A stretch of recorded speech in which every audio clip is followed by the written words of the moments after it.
నేను ఆనాడు నిజమే చెప్పి నాకు సంబంధం లేదని ఇవాళ న్యాయస్థానం కూడా నా నిజాన్ని సమర్థించింది. రేపు 2 నెలల్లో నేను కొత్త పార్టీ పెట్టబోతా ఉన్నా. ఆ దేవుడు ఆశీర్వాదంగానే ఇవాళ తీర్పు వచ్చిందని చెప్పి నేను మొన్ననే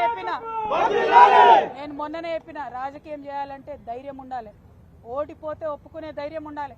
నిజామాబాద్లో నేను ఓడిపోయినాడు ఒకటే మాట చెప్పిన, ప్రజలు ఇచ్చిన ఏ తీర్పునైనా శిరసావిస్తా అని చెప్పిన తప్పితే కారణాలు వెతకలేదు.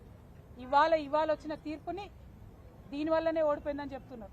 అన్న రాసిన ట్వీట్లో, రామన్న గారు కేటీఆర్ గారు రాసిన ట్వీట్లో కేజ్రీవాల్ గారి ప్రభుత్వం ఓడిపోయిందన్నారు. ఓడిపోయి ఉండొచ్చు, అక్కడ సంగతి నాకు తెలియదు. కేజ్రీవాల్ గారు అరెస్ట్ అయినాక ఎన్నికలు వచ్చినాయి, ఇక్కడ నన్ను అరెస్ట్ కాకముందే ఎన్నికలు వచ్చినాయి.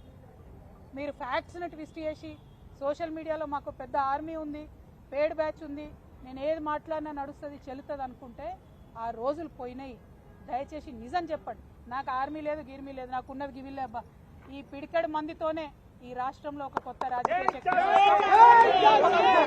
ప్రజల పక్షాన నిలబడి పని చేస్తాం.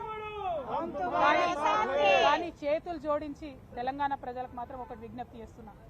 ఒక ఆడబిడ్డ కష్టంలో ఉన్నప్పుడు అడ్డమైన పేర్లు పెట్టి, అడ్డమైన టైటిల్స్ పెట్టి, సోషల్ మీడియాలో నాలుకకు ఎంత వస్తే అంత మాట్లాడినటువంటి అడ్డగాడిదలు మాత్రం సమయం వచ్చినప్పుడు బుద్ధి చెప్పాలని ప్రార్థన చేస్తూ మీ అందరి దగ్గర సెలవు తీసుకుంటున్నా.